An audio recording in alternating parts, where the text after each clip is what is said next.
ബംഗാളിനെ നോക്കി കരയുന്നവർക്ക് പുതിയ ചില വിവരങ്ങൾ കൂടി വന്നിട്ടുണ്ട്. സുവേന്ദു അധികാരി മന്ത്രിസഭയുടെ ആദ്യത്തെ തീരുമാനങ്ങൾ.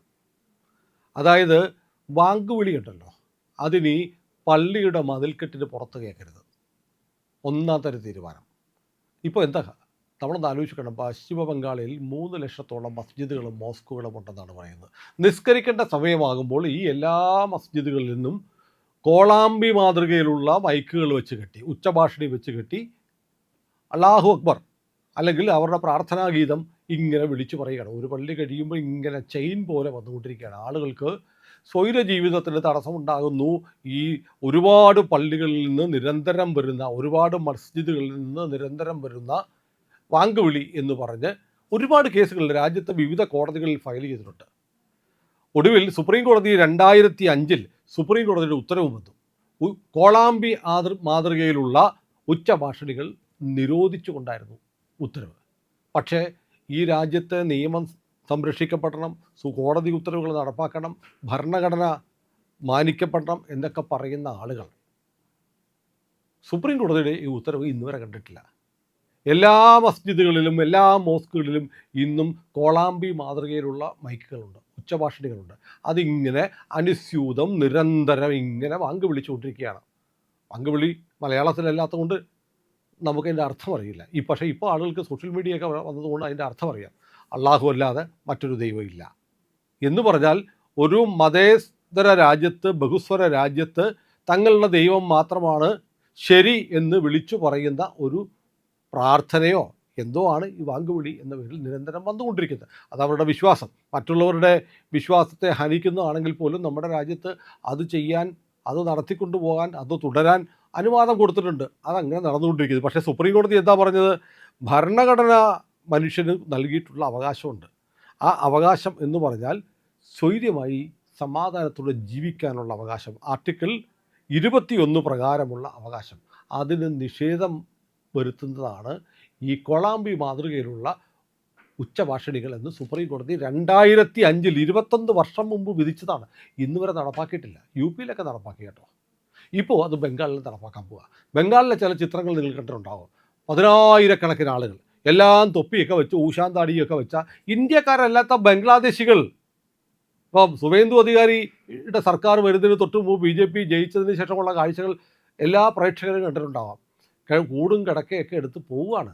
എങ്ങോട്ട്? ബംഗ്ലാദേശിലേക്ക്. ഇനിയിപ്പോൾ ഇവിടെ നിന്നിട്ട് കാര്യമില്ല, എല്ലാം കൂടെ പോവുകയാണ്. ഏതാണ്ട് 10 കോടി ആളുകളാണ് ബംഗ്ലാദേശിൽ നിന്ന് ഇന്ത്യയിൽ നുഴഞ്ഞു കയറി വന്നിരിക്കുന്നത്. എന്നിട്ട് അവിടെ ഇവിടുത്തെ ഡെമോഗ്രാഫിക് ജനസംഖ്യ മാറ്റം വരുത്തി ഓരോ പ്രദേശത്തെ രാഷ്ട്രീയ പാർട്ടികളുടെ പിന്തുണയോടെ ആധാർ കാർഡും റേഷൻ കാർഡും ഒക്കെ ഉണ്ടാക്കി നമ്മുടെ രാജ്യത്തെ വോട്ടർമാരെന്ന ഭാവേന അങ്ങനെ സുഖിച്ച് കഴിയുകയാണ്. എന്നിട്ട് നമ്മുടെ രാജ്യത്തെ വിഭവം കടത്തിക്കൊണ്ടു പോകുന്നു, സമ്പത്ത് കടത്തിക്കൊണ്ടു പോകുന്നു ബംഗ്ലാദേശിലേക്ക്. അവർ എന്നിട്ട് അവരുടെ മതം ഇവിടെ അടിച്ചേൽപ്പിക്കാൻ നോക്കുന്നു. അതിൻ്റെ ഭാഗമായി റോഡിൽ, പൊതുവഴികളിലൊക്കെ ആയിരക്കണക്കിന് ആളുകൾ ഇരുന്ന് നിസ്കരിക്കുകയാണ്. അതിന് ബംഗാളിൽ നടക്കത്തില്ല. ഈ 2 കാര്യങ്ങൾ, ഉച്ചഭാഷണിയുടെ ഉപയോഗം ആ ആരാധനാലയത്തിൻ്റെ മതിൽക്കെട്ടിനുള്ളിൽ ഒതുങ്ങണം, പുറത്തേക്ക് പോകാൻ പാടില്ല. സുവേന്ദു അധികാരി സർക്കാരിൻ്റെ ആദ്യത്തെ തീരുമാനം. രണ്ടാമത്തെ തീരുമാനം, പൊതുസ്ഥലങ്ങളിൽ നിസ്കാരം പാടില്ല. ഇപ്പം വന്ന് ട്രെയിനിൽ, ബസ്സിൽ എല്ലായിടത്തും നിസ്കാരം. കേരളത്തിൽ പോലും ഒരു സ്ത്രീ പ്രതിഷേധം പ്രകടിപ്പിക്കാനാണെന്ന് പറഞ്ഞിട്ട് പാലക്കാട് റോഡ് തടഞ്ഞ് ഹൈവേയിൽ നിസ്കാരം നടത്തിയത് 2-3 മാസം മുമ്പാണ്. അവർക്ക് മീഡിയ അറ്റൻഷൻ കിട്ടാൻ ആരോ പറഞ്ഞു കൊടുത്ത വഴിയാണ്. ലുലുവിൻ്റെ ലക്നൗവിലെ മാളിൽ നിസ്കരിക്കാൻ ചെന്ന പ്രശ്നം ഉണ്ടായത് നമുക്കറിയാം. അങ്ങനെ മതത്തിൻ്റെ പേരിൽ, ആൾബലത്തിൻ്റെ പേരിൽ എന്തു തോന്നിയവാസവും കാണിക്കാം, അത് തങ്ങളുടെ മതപരമായ അവകാശമാണ് എന്ന് പറഞ്ഞു നടക്കുന്ന ആളുകൾക്ക്, അവർക്ക് ഇനി ഇന്ത്യയിലെ അവരുടെ ഏറ്റവും വലിയ താവളം നഷ്ടപ്പെട്ടിരിക്കുന്നു. ബംഗ്ലാദേശിൽ നിന്ന് വരുന്ന ആളുകൾക്ക്, ബംഗ്ലാദേശി മുസ്ലിങ്ങൾക്ക് ഇനി ബംഗാൾ ജന്മനാടുമല്ല, പോറ്റമ്പയുമല്ല. ആട്ടിപ്പായിക്കേണ്ടവരെ ആട്ടിപ്പായിക്കുമെന്ന് സുവേന്ദു അധികാരി തീരുമാനിച്ചിരിക്കുന്നു. അതോടൊപ്പം തന്നെ ഏറ്റവും പ്രധാനപ്പെട്ടൊരു തീരുമാനം സുവേന്ദു അധികാരി സർക്കാർ എടുത്തിരിക്കുന്നു. 1300 കേസുകൾ റീഓപ്പൺ ചെയ്യുകയാണ്. 1300 കേസുകൾ എന്ന് പറയുമ്പോൾ ആലോചിക്കണം. ഇപ്പോൾ ഇവിടെ കേരളത്തിലെ പത്രങ്ങൾ, കേരളത്തിലെ മാധ്യമങ്ങൾ, വാർത്താ ചാനലുകളൊക്കെ കരയാണ്.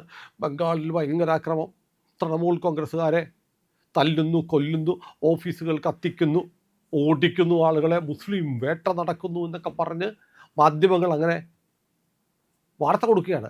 കഴിഞ്ഞ ഒരു മാസം മുമ്പ് വരെ ഈ മാധ്യമങ്ങൾ ബംഗാൾ കാണില്ലായിരുന്നു.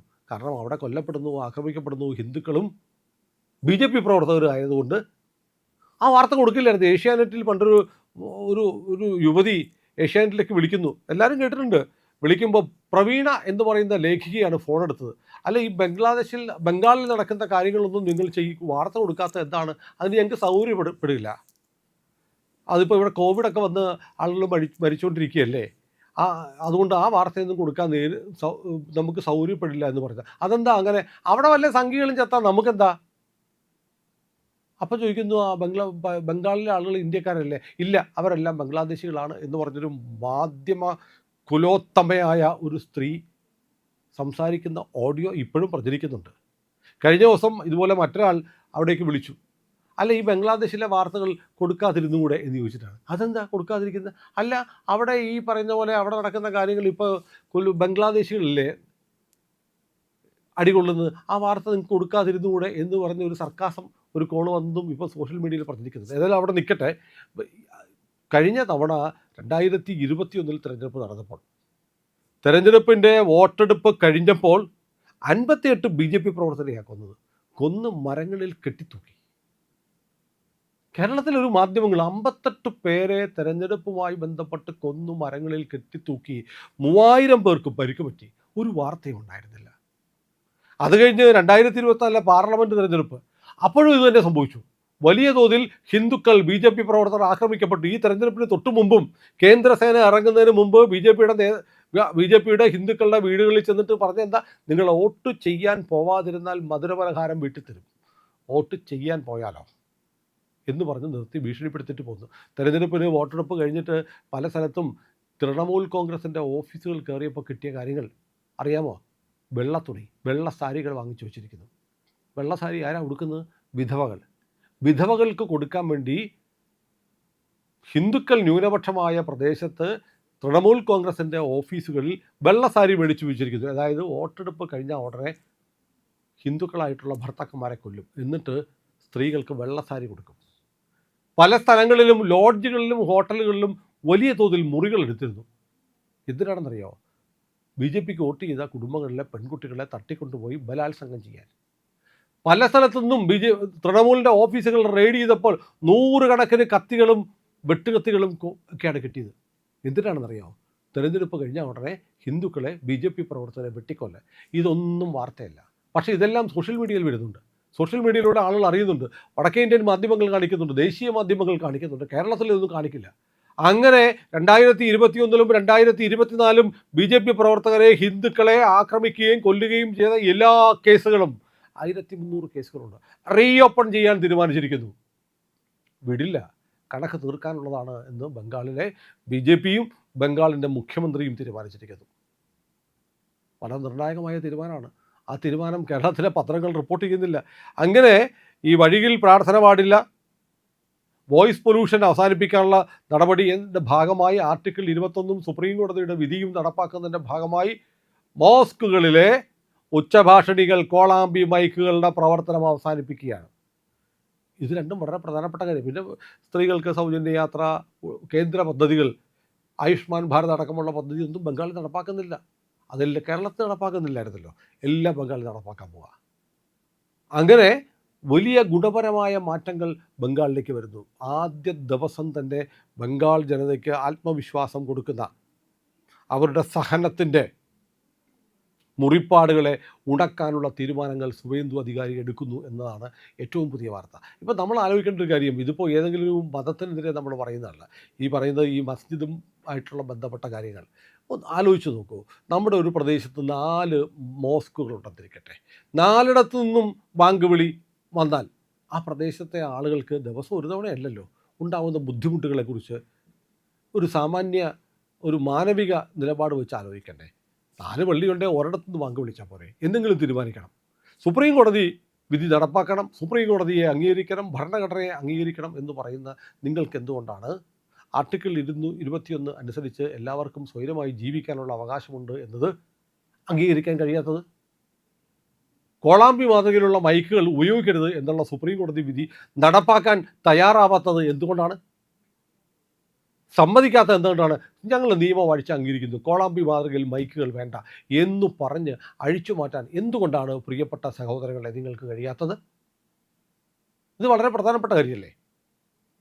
അപ്പോൾ ഏതായാലും ബംഗാൾ സർക്കാർ അത്തരം കാര്യങ്ങളിലേക്ക് നീങ്ങുകയാണ്. അത് വളരെ സ്വാഗതാർഹമായ ഒരു തീരുമാനമായി എല്ലാ മനുഷ്യസ്നേഹികളും കണക്കിലെടുക്കും എന്ന് നമുക്ക് പറയാം. പ്രിയപ്പെട്ട പ്രേക്ഷകരെ, മറ്റുള്ളവർ പറയാത്ത കാര്യങ്ങൾ വളരെ വ്യത്യസ്തമായ രീതിയിൽ ഞങ്ങൾ നിങ്ങളുടെ മുന്നിൽ അവതരിപ്പിക്കുന്നുണ്ട്. നിങ്ങൾ നൽകുന്ന നിർലോഭമായ സഹകരണം കൊണ്ടാണ് നമ്മുടെ ചാനൽ മുന്നോട്ട് പോകുന്നത്. നിങ്ങളുടെ സഹായം ഞങ്ങൾക്ക് ഇനിയും ആവശ്യമുണ്ട്. സഹായം നമുക്ക് വേണ്ടത് ഈ ചാനൽ സബ്സ്ക്രൈബ് ചെയ്തുകൊണ്ടാണ്. ഇതുവരെ നമ്മുടെ ചാനൽ സബ്സ്ക്രൈബ് ചെയ്തിട്ടില്ല എങ്കിൽ ഉറപ്പായും ഇന്ന് തന്നെ, ഇപ്പോൾ തന്നെ അത് ചെയ്യണം. ഒന്നും ചെയ്യാനില്ല. നമ്മുടെ ചാനലിലെ ലോഗോ IND എന്ന് പറയുന്ന ലോഗോയിൽ ഒന്ന് വിരലമർത്തുക. അപ്പോൾ നമ്മുടെ പ്രൊഫൈൽ തെളിഞ്ഞു വരും. അവിടേക്ക് വെറുതെ അവിടെ സബ്സ്ക്രൈബ് എന്നുള്ള നീല നിറത്തിലുള്ള ബാറിലൊന്ന് വിരലമർത്തിയാൽ മതി. പിന്നെ തൊട്ടടുത്തൊരു ബെല്ലുണ്ട്, ഒരു മണി ചിത്രമുണ്ട്. അവിടെ കൂടി ഒന്ന് വിരലമർത്തിയാൽ എല്ലാ നോട്ടിഫിക്കേഷനും നിങ്ങൾക്ക് ലഭിക്കും. ഇന്ത്യ ലൈവിനെ സഹായിക്കണം.